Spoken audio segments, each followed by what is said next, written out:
साहिब की सतनाम। तो आज परमपिता परमात्मा की अपार कृपा से वाराणसी में ये मूल ज्ञान का सत्संग होने जा रहा है। बहुत बड़े भाग हैं उन जीवों के जो अपने पूरे जीवन काल में एक बार भी इस मूल ज्ञान को सुन पाते हैं, और उससे भी बड़े भाग होते हैं उन जीवों के जो इस ज्ञान को थोड़ा सा भी समझ पाते हैं। क्योंकि सुनना आसान है, आए बैठे घंटा 2 घंटा सुन के चले गए, लेकिन इसको समझना बहुत मुश्किल है। केवल उसी को समझ में आता है जिस पर परम पिता परमात्मा की दया हो, बंदी छोड़ की मोहर लगी हो। अन्यथा इस ज्ञान को कोई समझ नहीं सकता। ये ऐसा सूक्ष्म ज्ञान है, जल्दी समझ में ही नहीं आता। लेकिन अगर दया हो गई तो एक एक बात ऐसे समझ में आती है कि बिल्कुल आराम से, सहजता से, सरलता से हर बात अंदर समाती जाती है। लेकिन ये होता उसी के साथ है जिस पर परमात्मा की कृपा हो, और जिस पे कृपा नहीं है वो सारा जन्म लगा दे, सुन सुन के थक जाएगा, लेकिन उसके समझ में नहीं आएगा।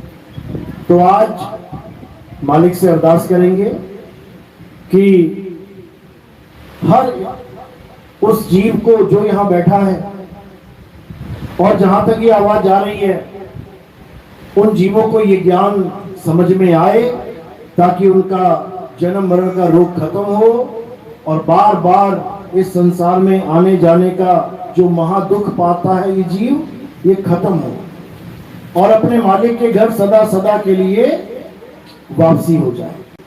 तो आज का सत्संग शुरू करने से पहले परमात्मा के नाम पे जयकारा लगाएंगे, फिर सत्संग शुरू करेंगे। बोलिए परमपिता परमात्मा की, सतगुरु बंदी छोड़ कबीर साहेब की, सभी संतों की, सतगुरु मदनपति साहेब की, दीवान जवाहरपति साहेब की, सतगुरु राम सेवक साहेब की, सतगुरु बरागपति साहेब की, करीनापुर धाम की, सभी संतों की, सत्संग कराने वालों की, इनके बाल गोपाल की, इनके माता पिता की, गांव नगर बस्ती की, आज के आनंद की, सकल हंस को बंदगी, साहिब बंदगी, सतनाम सतनाम।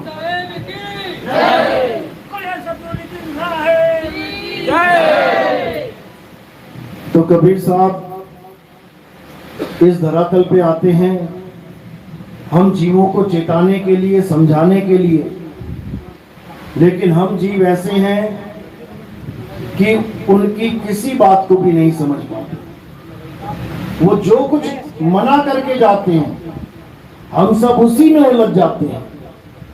जो जो चीजें कबीर साहब ने मना करी, ये सारा जहान उन्हीं चीजों को अपना के बैठा है। कबीर साहब के आने का क्या मकसद है?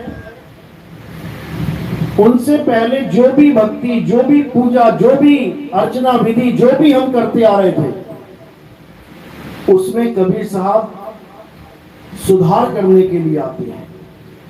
भक्ति तो सब करते हैं, पूजा पाठ तो सब करते हैं, भगवान को सब प्यार करते हैं, लेकिन विधिवत नहीं करते। यानी जिस प्रकार भक्ति करनी चाहिए, जिससे परमात्मा मिले और मुक्ति मिलेगी, वो नहीं करते हैं। उसके अलावा सब कुछ कर डालते हैं। जैसे खाना बनाने की एक विधि होती है, दाल सब्जी बनाने की एक विधि होती है।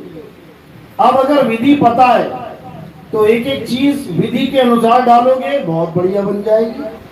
और विधि नहीं पता है, सारी खिचड़ी एक ही बार में सब कुछ एक साथ डाल के सीटी मार दी, प्याज लहसुन तेल सब कुछ एक साथ डाल के सीटी मार दी, कुछ नहीं बनेगा। सामान वही है, लेकिन एक विधि वाला बना रहा है जिसको पता है कि कैसे बनाई जाती है, और एक बिना विधि वाला अपने मन से लगा हुआ है।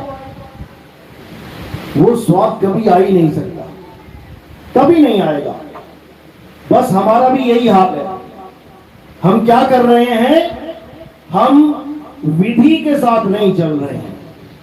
जो असली विधि है जो असली भक्ति है, जिसको सत भक्ति कहते हैं, हम वो नहीं कर रहे हैं, मनमुखी साधना में लगे पड़े। बस यही हमारी गलती है। इसी कारण आज युगों युग बीत गए, लाखों करोड़ों अरबों खरबों अनगिनत युग बीत गए, हम आज भी यहीं के यहीं बैठे हैं। अगर हमें विधि पूर्वक भक्ति करनी आ जाए तो एक भी ना दिखाई दे यहां पे, लेकिन वो विधि बताएगा कौन? हमें इस पे विचार करना है। तो विधि कौन बताता है?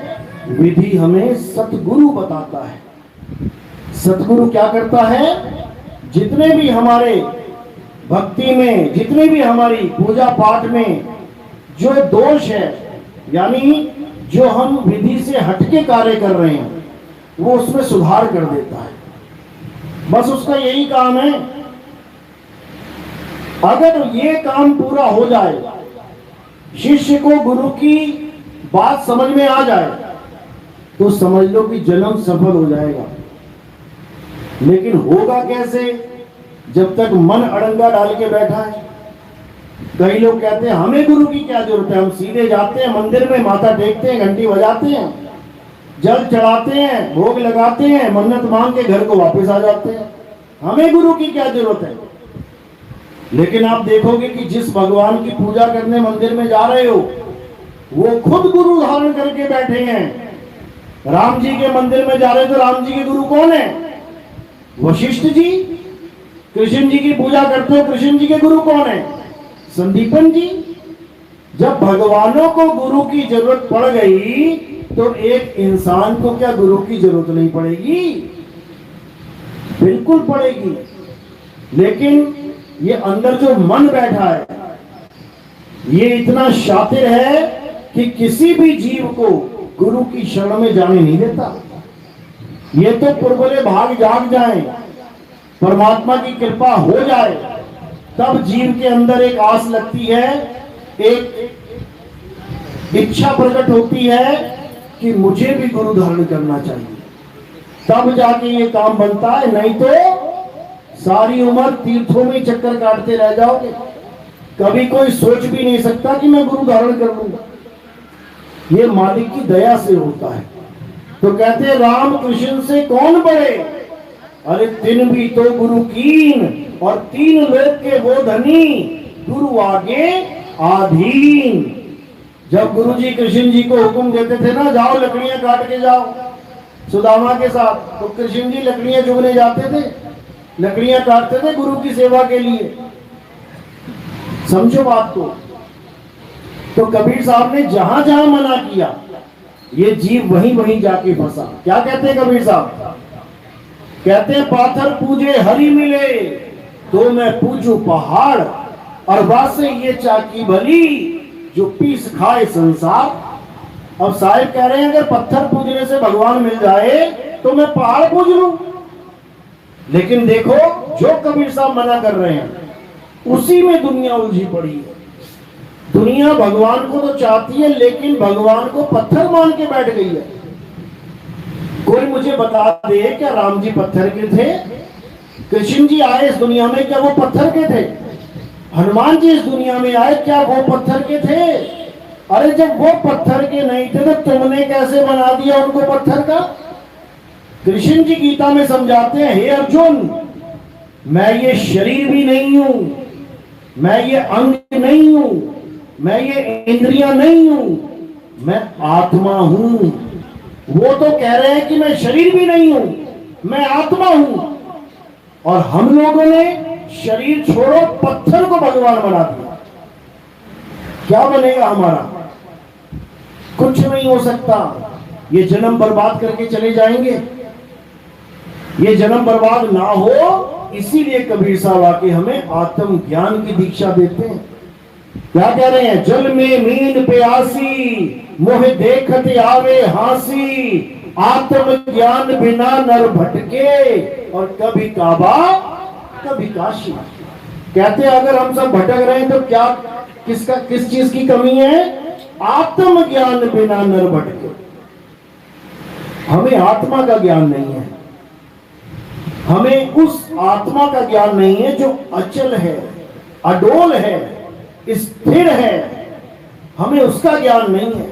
हम किसके पीछे पड़े हैं? जीवात्मा के पीछे पड़े हैं। जीवात्मा यानी ये चलने फिरने वाले लोग, हम इनको परमात्मा मान बैठे हैं। जो दिल्ली से बंबई, बंबई से गोवा, गोवा से पटना जा रहे हैं, हम उनको भगवान मान बैठे हैं। जो इस संसार में आए विचरण करके चले गए, हम उनको भगवान मान के बैठे हैं। जबकि गीता क्या कहती है कि असल में जो परमात्मा है वो अचल है। अध्याय 2 24वां श्लोक पढ़ो, देखो क्या कहता है। ये आत्मा अछेद्य है, अशोष्य है, अदाह है, यानी इसको कोई छेद नहीं सकता, इसको कोई जला नहीं सकता, इसको कोई भिगा नहीं सकता, इसको कोई सुखा नहीं सकता। ये आत्मा अचल है, स्थिर है, पुरातन है। ये आत्मा ही सत्य सनातन है। आज जो सत्य सनातन का डंका सब पीट रहे हैं कि हम सत्य सनातन ही है, हम सत्य सनातन की डेफिनेशन तक नहीं पता लोगों को कि सत्य सनातन होता क्या है। सत्य सनातन क्या है? अचल आत्मा ही सत्य सनातन है। और उसका ज्ञान किसे चाहिए? चल आत्मा यानी जीव आत्मा को। ये जीव आत्मा को अचल आत्मा यानी परम आत्मा का ज्ञान चाहिए, तब ये अचल हो पाएगी, तब ये आने जाने से रहित हो पाएगी। नहीं तो यहां मरे वहां पैदा हुए और वहां मरे यहां पैदा हुए, यही चलता रहेगा हमेशा। तो ये कब खत्म होगा? जब हमें ऐसा गुरु मिल जाएगा जो हमें अचल कर देगा। अरे सतगुरु के लक्षण कहूं, अचल विहंगम चाल, हम यमरापुर ले गए ज्ञान शब्द सरघाल। कहते मुझे ऐसा सतगुरु मिल गया जिसने मुझे अचल अवस्था का ज्ञान दे दिया। अब मैं आऊंगा जाऊंगा नहीं, क्योंकि मुझे गुरु ऐसा मिल गया जो अचल है। वो चलता नहीं है, क्योंकि चलेगा तो समय के अधीन हो गया, क्योंकि समय ही चलता है। जो चीज चल रही है वो समय के अधीन है। केवल अचल गुरु समय से परे है। तो उसी की महिमा गाते हुए साहिब समझा रहे हैं कि शब्द विहंगम चाल हमारी, और कहे कबीर सतगुरु देता। यानी गुरु क्या करता है? विहंगम चाल देता है। विहंगम चाल से क्या होगा? सीधे आप उस परमात्मा के चरणों में ध्यान लगाओगे और वो खुद अचल है, तुम्हें भी अचल कर देगा। उसके बाद तुम्हारा आना जाना खत्म। लेकिन अगर तुम ऐसे गुरु की शरण में हो जो चलता है, यहां से वहां, वहां से यहां, इस लोक से उस लोक, उस लोक से इस लोक, तो तुम्हारा कल्याण होने वाला नहीं है। साहिब ने अपने परमात्मा का जिक्र बहुत करते हुए क्या बोला पानी में? अरे आवे ना जावे, जन्मे नहीं मरे, सो निज पीव हमारा हो।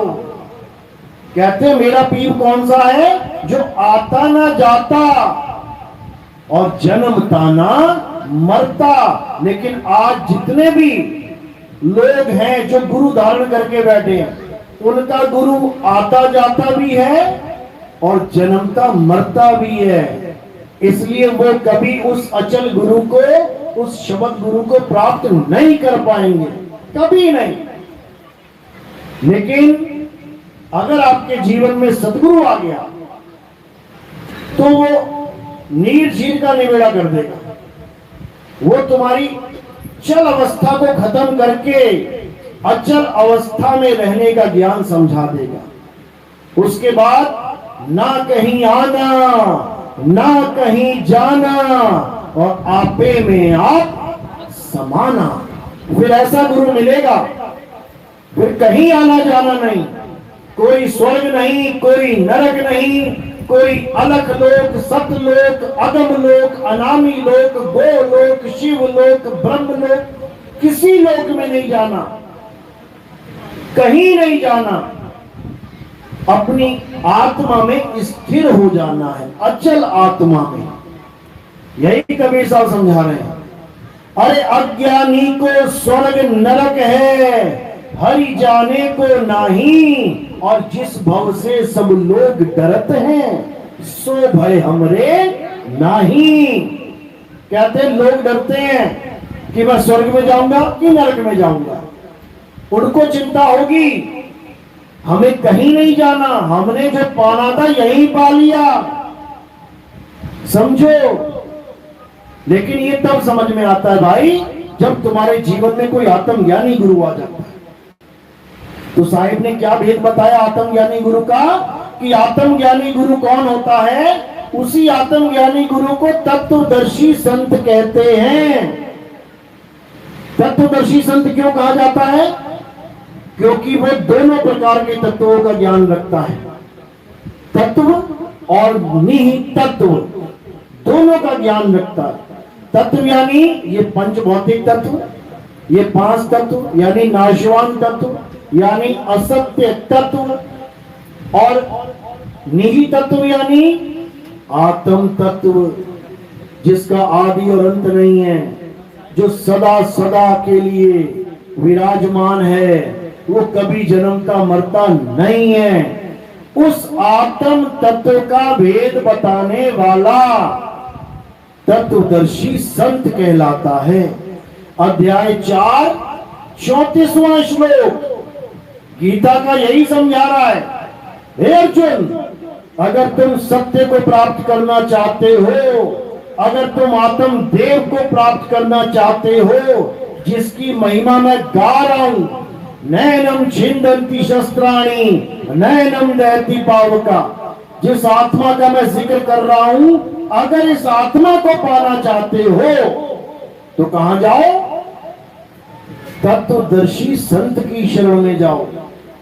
अब तत्वदर्शी संत क्या करेगा, वो असत्य तत्वों को छुड़वा देगा, यानी ये काया माया पिंड प्राण से तुम्हारा ध्यान हटवा देगा, और क्या करेगा, आत्म तत्व में तुम्हारा ध्यान स्थिर करना सिखा देगा।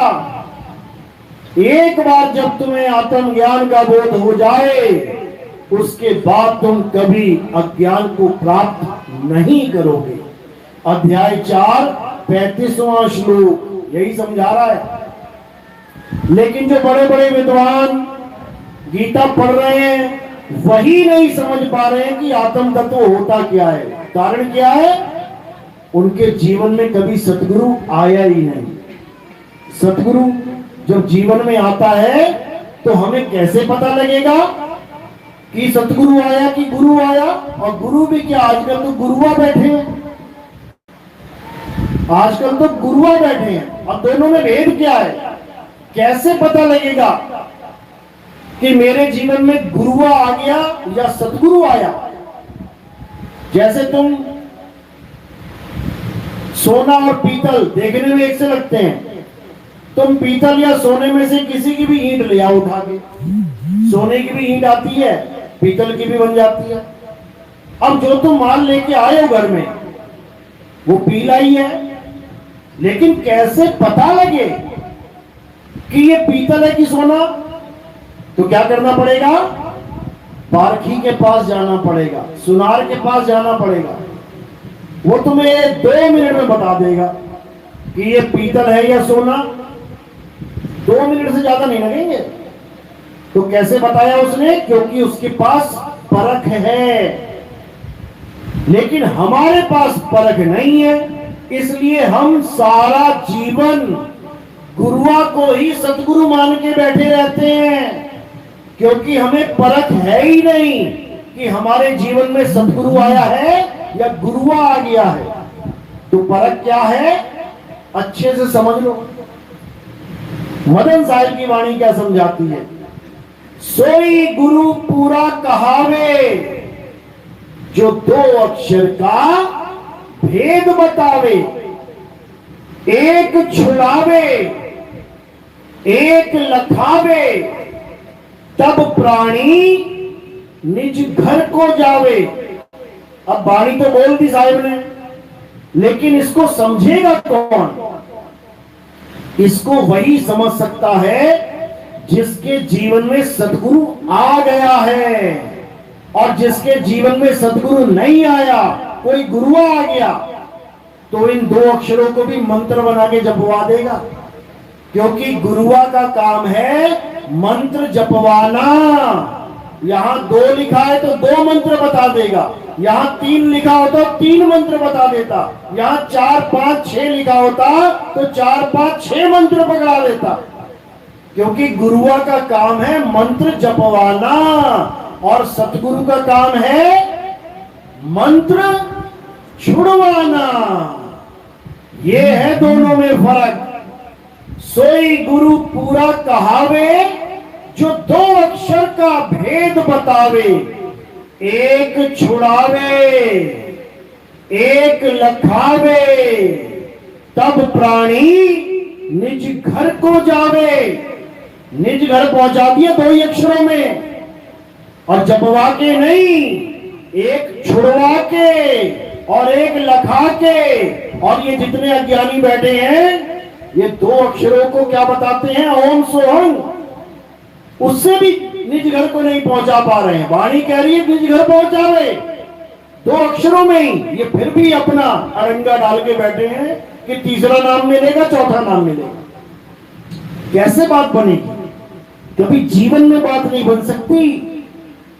सतगुरु के लक्षण समझ लो। सतगुरु वो है जो सतनाम बताता है, जपवाता नहीं है। सतगुरु सोई सतनाम बतावे, बाकी गुरु कोई काम न आवे। सतगुरु तुम्हें सतनाम का भेद बताता है। सतनाम का मतलब क्या है? सच्चा नाम। ये कोई मंत्र नहीं है कि इसको तुम जपोगे दिन रात। अरे सत्य नाम कोई नाम नहीं, ये है आपन रूप, और जो जाने इस भेद को पावे आप स्वरूप। कहते सतनाम कोई मंत्र नहीं है। किसी गलती में जीवन मत बिता देना कि सतनाम कोई मंत्र है। सतनाम तुम्हारा स्वरूप है। तुम्हारी आत्मा को सतनाम कहते हैं। और किसको प्राप्त करना है सतनाम? जीवात्मा को। जीव को सतनाम मिल जाएगा तो काम बन जाएगा। लेकिन सतनाम नहीं मिला तो 84 के धक्के हैं मेरे भाई। तो कबीर साहब ने जहां पर भी महिमा गाई है नाम की, तो वो सतनाम की गाई है। और यही सतनाम, इसके पर्यायवाची नाम भी हैं। और क्या है वो? सतनाम के पर्यायवाची है सार नाम, सार शब्द, आदि नाम, आदि शब्द, निज नाम, निज शब्द, निज स्वरूप, और अडोल नाम, अबोल नाम, अकह नाम, निहि केवल नाम, निहि अक्षर नाम, निहि शब्द नाम। ये सारे उसी के पर्यायवाची हैं। लेकिन लोग सोचते हैं सतनाम तो ओम सोहंग है, उसके बाद एक सार नाम मिलेगा। ओम सोहंग सत्य कबीर, फिर एक सार शब्द मिलेगा। ओम सोहम सत्य कबीरा। ये सब झूठ है, ये सब पाखंड है। कबीर सागर की पहली लाइन अगर ये लोग पढ़ लें तब भी इनका भरम टूट जाए। क्या लिखा है वहां पे? सत्य नाम है सार, पूछो संत विवेक करी, उतरो भव जल पार। सतगुरु का उपदेश यही। क्या समझा रहे हैं? कि सत्य नाम है सार, सतनाम ही सार है। यानी सार शब्द क्या है? सत्य नाम है सार। अब इसका क्या करेंगे? बूझो, जपो नहीं, बूझो संत विवेक करी। जपना नहीं है, जपने में विवेक की जरूरत ही नहीं होती। गुरु जी ने जो नाम दे दिया, जो पकड़ा दिया, चेला जपने लग गया। इसमें विवेक क्या करेगा? विवेक का मतलब होता है सत्य असत्य का निर्णय करना।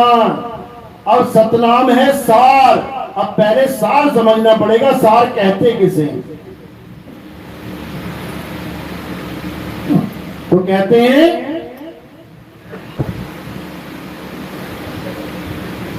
सतगुरु ऐसा चाहिए जैसा सूप सुहाए, और सार सार तो गही रहे, थोथा दे उड़ाए।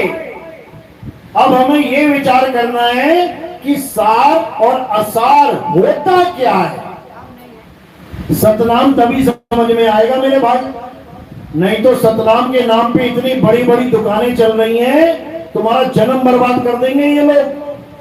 दो ही चीजें इस दुनिया में, एक सार एक असार। इसी को सत्य तत्व और असत तत्व कहते हैं। तो गुरु क्या करता है? गुरु सार सार तो गही रहे, यानी सत्य तत्व को ग्रहण करवा देगा और थोथा दे उड़ाए, असार को उड़ा देगा। तो क्या है असार, क्या है सार? गीता में भी इसका जिक्र आता है, अध्याय 2 16वां श्लोक। क्या कहती है गीता? हे अर्जुन, इस दुनिया में दो प्रकार के तत्व हैं, एक असत्य और एक सत्य। तो क्या करना है? असत्य को तो त्यागना है और सत्य को ग्रहण करना है। यानी सार सार तो कही रहे, ग्रहण करो उसे, और थोथा देओ उड़ाए। अब थोथा क्या है? जिसका नाश हो जाता है वो थोथा है। थोथा, ये काया क्या है? थोथा है ये हड्डी, ये मांस, ये बाल, ये खाल, ये आंख, ये कान, क्या है ये? थोथा है। इसको हटाओ। और सार क्या है? आत्मा ही सार है। इसी शरीर के साथ आत्मा का निवास है, वो सार है और शरीर असार है। तो क्या करना है? असार को तो त्याग देना है और सार को पकड़ लेना है, बस इतना सा काम है। यही तत्वदर्शी का कार्य होता है। तत्वदर्शी का मतलब तक नहीं पता लोगों को, और जगत गुरु बने बैठे हैं तत्वदर्शी। मंत्र जपवाने वाले जपी, तपस्या कराने वाले तपी, ये लोग तत्वदर्शी बने बैठे हैं। परिभाषा समझ लो क्या होती है। जैसे सूक्ष्मदर्शी, दूरदर्शी, बिल्कुल वैसे ही तत्वदर्शी। दर्शी का मतलब होता है दर्शन कराने वाला। जैसे सूक्ष्मदर्शी, यानी जो चीजें तुम्हें अपनी आंखों से नहीं दिखाई दे रही, छोटे छोटे अमीबा, पैरामीशियम, वायरस, प्रोटोजोआ, ये तुम्हें आंखों से नहीं दिखाई देंगे। क्या करोगे? सूक्ष्मदर्शी में रखो जरा स्लाइड, उसमें लगाओ एक आंख, और उसके बाद देखो तुम्हें इतने बड़े बड़े दिखेंगे वो। अब ये किसने कर दिया कमाल? सूक्ष्मदर्शी ने। समझो। अब दूरदर्शी, ये क्या होता है? टेलीस्कोप, जो दूर की चीज को दिखा दे। अब तुम खुली आंख से देखो, तुम्हें ग्रह नहीं दिखाई देंगे, लेकिन ऐसी ऐसी टेलीस्कोप है कि तुम एक बार देखोगे तुम्हें दिखाई देने लग जाएगी।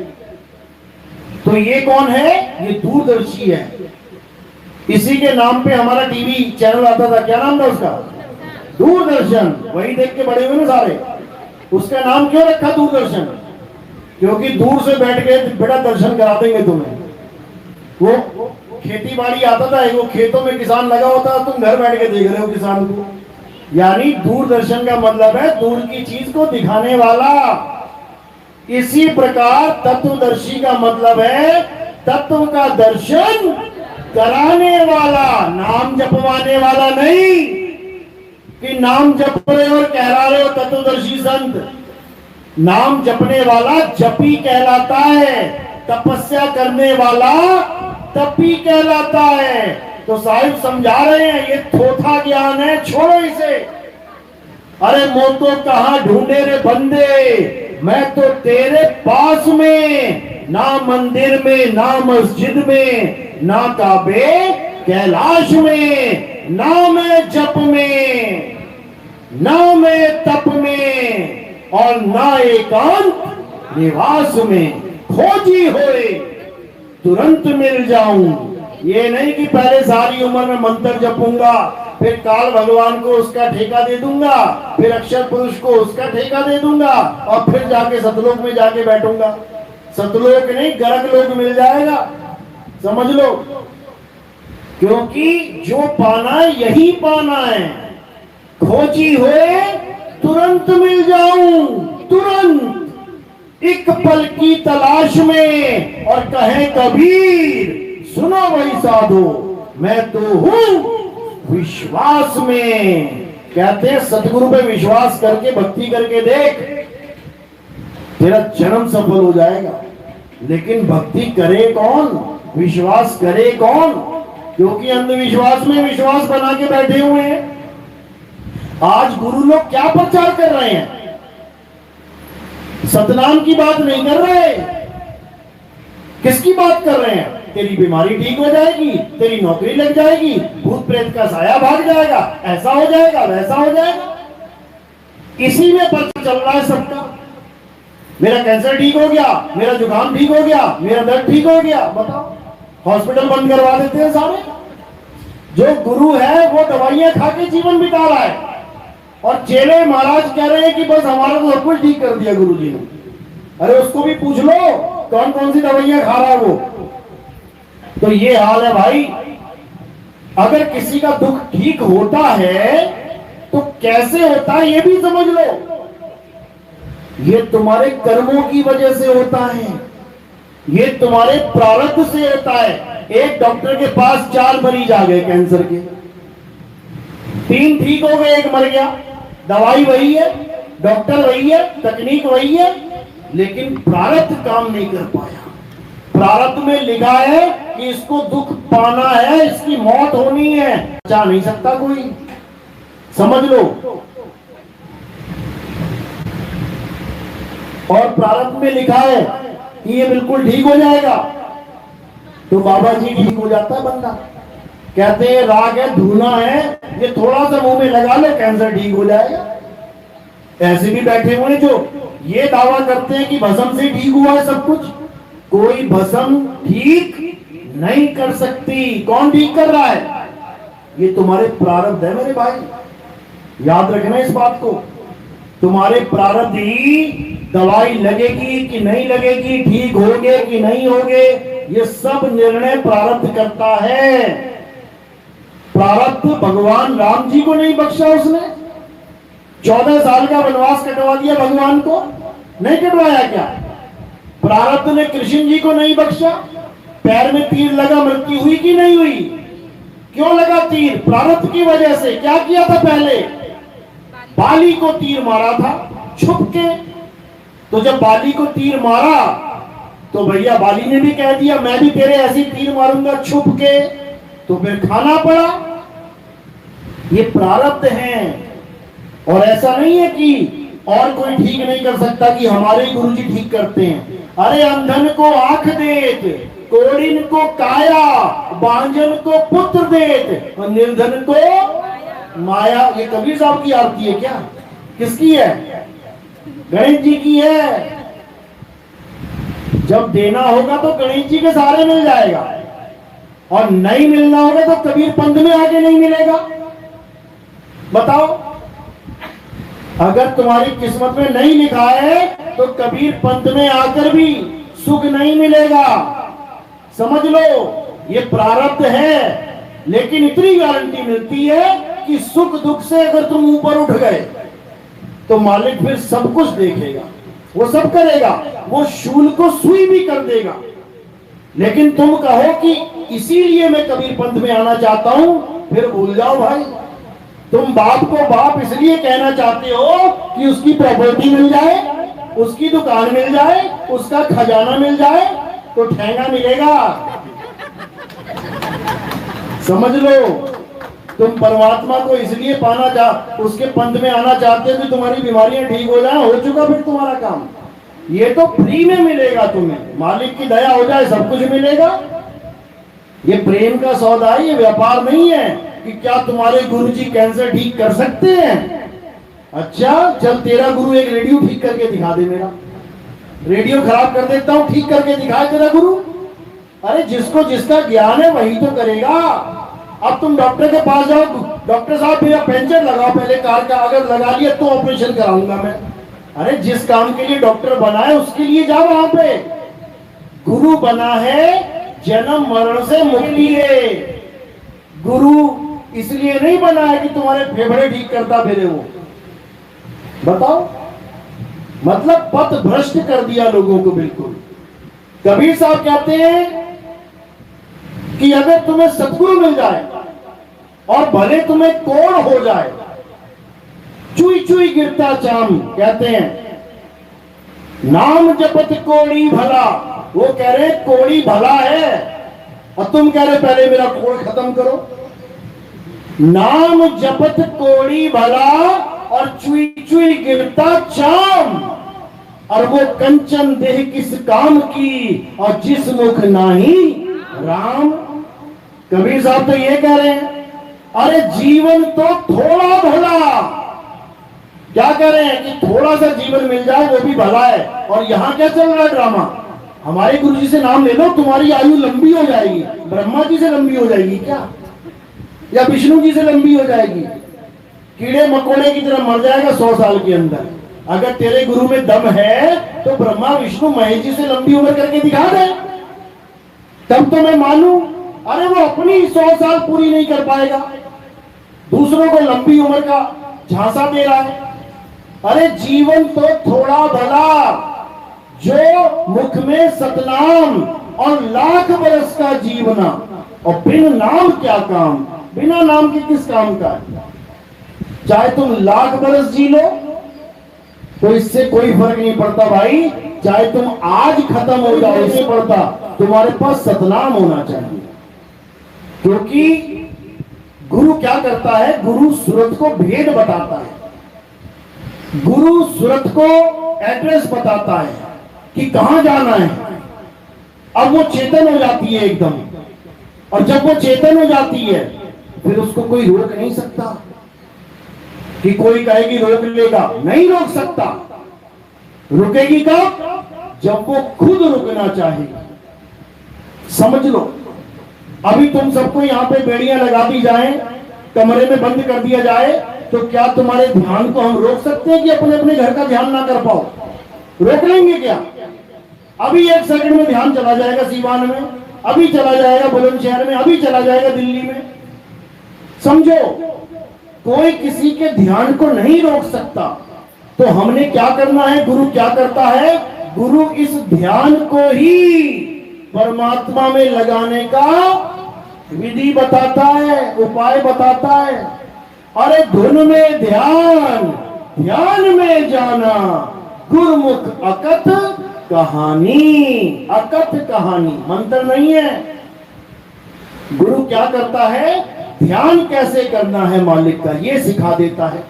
और इसी ध्यान को क्या कहते हैं, सिमरन। सिमरन का मतलब होता है ध्यान। स्मरण, स्मरण का मतलब होता है ध्यान करना, याद करना, जाप करना नहीं। गुरु हमें ध्यान स्थिर करना सिखाता है। कहां पे, शब्द गुरु में। तो कह रहे हैं जाप मरे अजपा मरे अनहद भी मर जाए, और सूरत समाए शब्द में वाको काल ना खाए। कहते हैं ऐसा गुरु मिल गया जिसने शब्द में सूरत को कैसे लगाना है बता दिया। अब उसे कोई रोक नहीं सकता, कोई नहीं रोक सकता। जैसे स्वर्ण कांच मंदिर में भ्रम के भूख मरे, और कहे कबीर नलनी के सुगना तो हे कौन पकड़े। तुझे कौन पकड़ सकता है, तुझे कोई नहीं पकड़ सकता, क्योंकि तू विहंगम चाल चलने वाला अनल पक्षी है। लेकिन तू अपने आप को ये आदमी, औरत, बच्चा, बूढ़ा, जवान बनाए बैठा हुआ है। ये अनल पक्षी 5 हाथियों को लेके उड़ जाता था, ये अलल पक्षी और कुछ नहीं है, ये तुम्हारी सुरता है, जिसको विहंगम चाल दी जाएगी और सीधे मालिक के चरणों में लीन हो जाएगा। कोई माई का लाल नहीं रोक सकता, रोक के दिखा दे, नहीं रोक सकता जब तक तुम नहीं चाहोगे। तो साहिब यही समझा रहे हैं कि क्या करना है, भेदी गुरु तुम्हारे जीवन में आ गया, अब तुमने शब्द में सूरत को कैसे लगाना है, बस इतना जानना है। कहते गगन में अगिया लागी बड़ी भारी, अरे चंदा जल गए, सूरज जल गए और 9 लाख तारा जारी, गगन में अगिया लागी बड़ी भारी। अरे धरती जल गई, अंबर जल गया और जल गई सृष्टि सारी, गगन में अगिया लागी बड़ी भारी। कहे कबीर सोई जन बच गए, जिन शब्द में सूरत संभारी, गगन में अगिया लागी बड़ी भारी। ये मंत्र वंत्र नहीं जपने, हटा इसको। और क्या करना है, अपनी सूरत को शब्द गुरु के चरणों में लगाना है। बस इतना काम कर लिया, बेड़ा पार हो जाएगा। लेकिन कब कर पाओगे, जब तुम्हें पता लग जाए कि सतगुरु और असतगुरु में भेद क्या है। गुरुआ क्या करता है, नाम मंत्र देता है, राम राम जप लो, राधे राधे जप लो, ओम नमः शिवाय जप लो, हरे कृष्णा जप लो, अल्लाहू अकबर जप लो, वाहिगुरु जप लो। जो जिस धर्म का गुरु मिल गया तुम्हें, उसी धर्म के रिलेटेड ग्रंथों में से तुम्हें नाम निकाल के पकड़ा देगा। यही काम है हर गुरु का, इसी को गुरुआ बोला गया।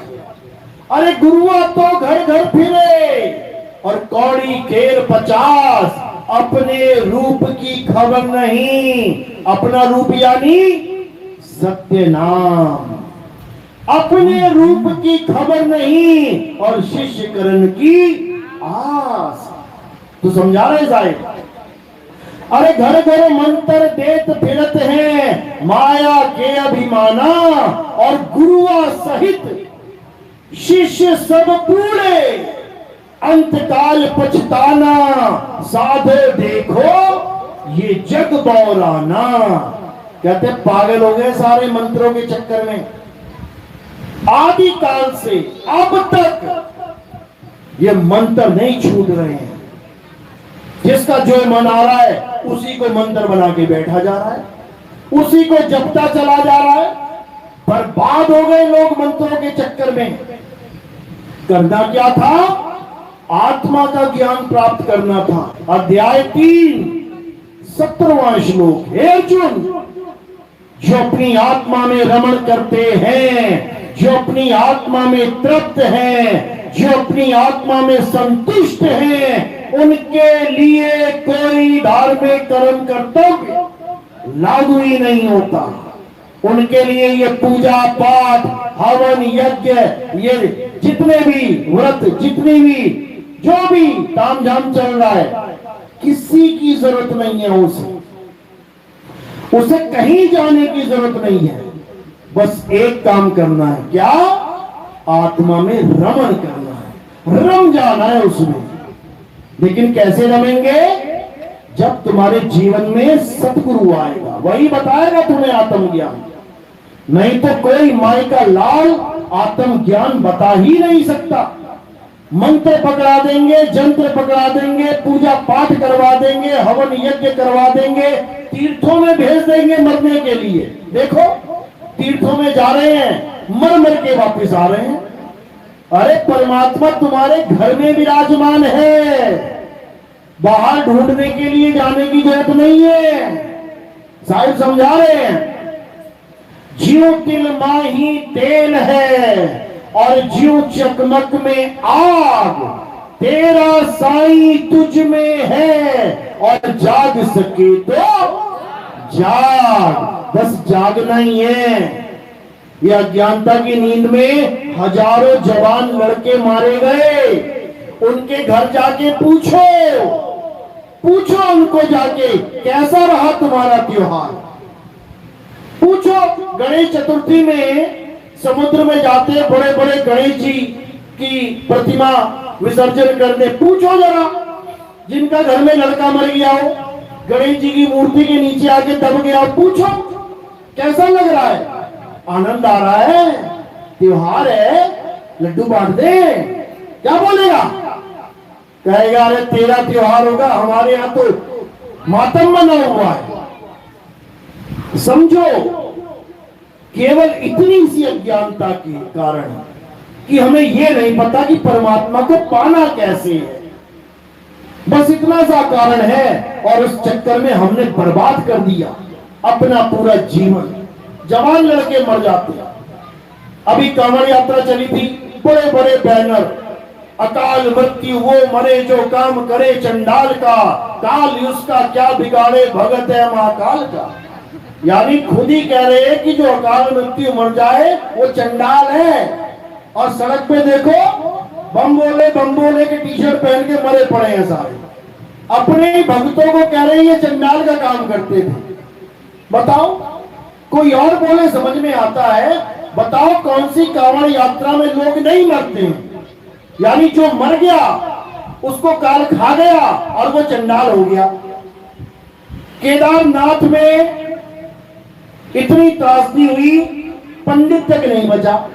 बताओ, वो भी चंडाल का काम कर रहा था क्या?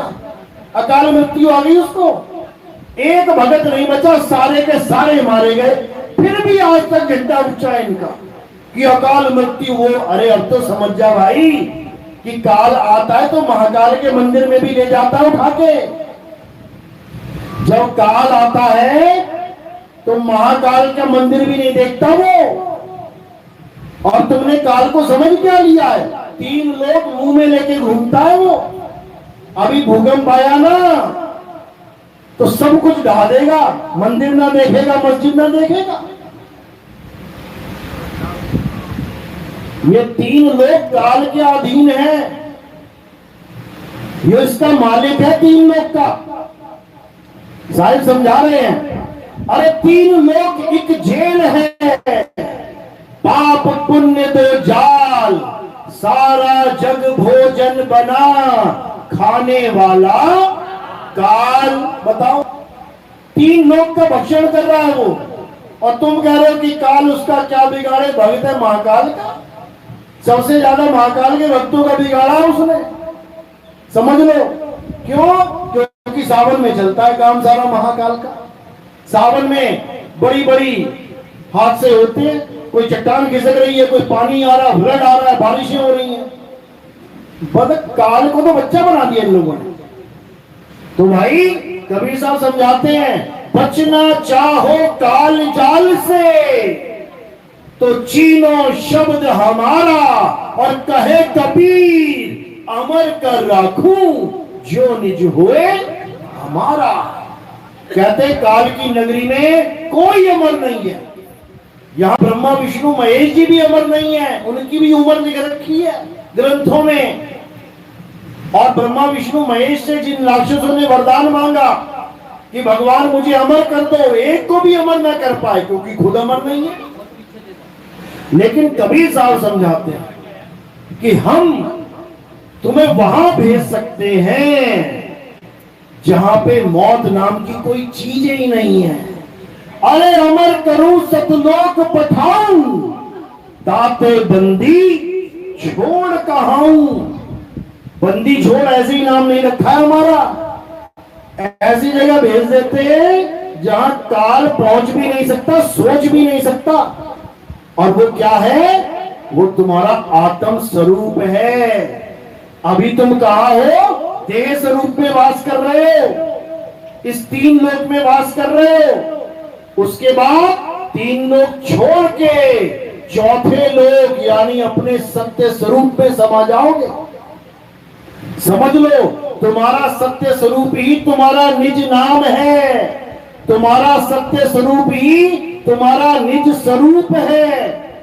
अरे 3 गुणों की भक्ति में भूल पड़ा संसार, और कहे कबीर निज नाम बिन कैसे लागे पार। निज नाम बिन बोला है, ये ओम कलियम हरियम शरियम के लिए नहीं बोला। निज नाम यानी तुम्हारा नाम क्या है।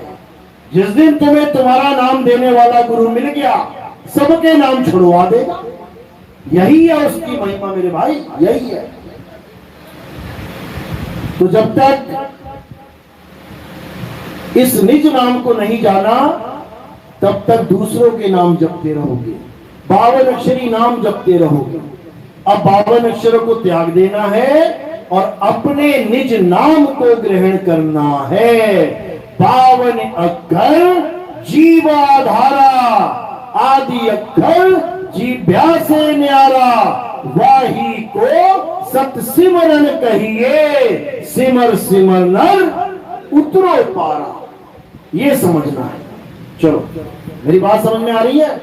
किस किस के आ रही है? हाथ खड़ा करो जरा। बहुत अच्छी बात है, बहुत बढ़िया, बहुत बढ़िया। तो ऐसे ही मालिक की कृपा सब पे होती रहे और सब अपने निज नाम को प्राप्त करें, निज स्वरूप को प्राप्त करें और सबकी मुक्ति हो। यही दिल से अरदास है हमारी। आगे के सत्संग हमारे YouTube चैनल कहत कबीर सुनो मई साधु या नितिन दास के सत्संग इस पे सुन सकते हैं। और पक्षपात होकर, पक्षपात ना कर कर निष्पक्ष होकर इस ज्ञान को समझना है। पक्षपात बिल्कुल नहीं करना, क्योंकि बात सत्य और असत्य की है। बात तेरे और मेरे गुरु की नहीं है कि तेरा गुरु है कि मेरा गुरु है। जो हम सबका गुरु है उसकी बात को समझना है। कबीर साहब की हर वाणी में गुप्त भेद हैं, उन भेदों को समझना है। जब तक भेद नहीं समझे वस्तु नहीं मिल सकती। तो कह रहे हैं वस्तु कहीं ढूंढे कहीं और कैसे लागे हाथ, गुप्त वस्तु तब मिले भेदी लीजे साथ, भेदी लीना साथ में और दीनी वस्तु लखाए, कोटि जन्म का पंथ था पल में पहुंचा जाए। तो पल में पहुंचना है तो फिर भेदी गुरु लेना पड़ेगा। कहते ना एक पल की तलाश में, अगर पल में ये जानना है कि परमात्मा कहां है कैसे मिलेगा तो भेदी गुरु। और अगर जन्मों जन्म बर्बाद करने हैं तो मंत्र वाला गुरु।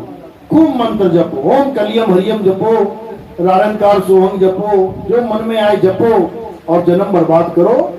हमें किसी से कोई दिक्कत नहीं है। लेकिन अगर पार होना है तो मंत्रों से पार, तन से पार, मन से पार, माया से पार, इंद्री से पार, भाव से पार, हर चीज से पार होके आत्म स्वरूप को जानना है। तो आज का सत्संग यही समाप्त करते हैं। और अब आरती का समय है। आरती कैसे करते हैं समझ लो, आरती किसकी होती है ये भी समझ लो।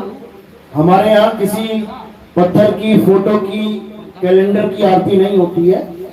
हमारे यहाँ आरती होती है आत्मदेव की, आत्मा की आरती होती है। हमारे यहाँ जीवित गुरु की आरती होती है।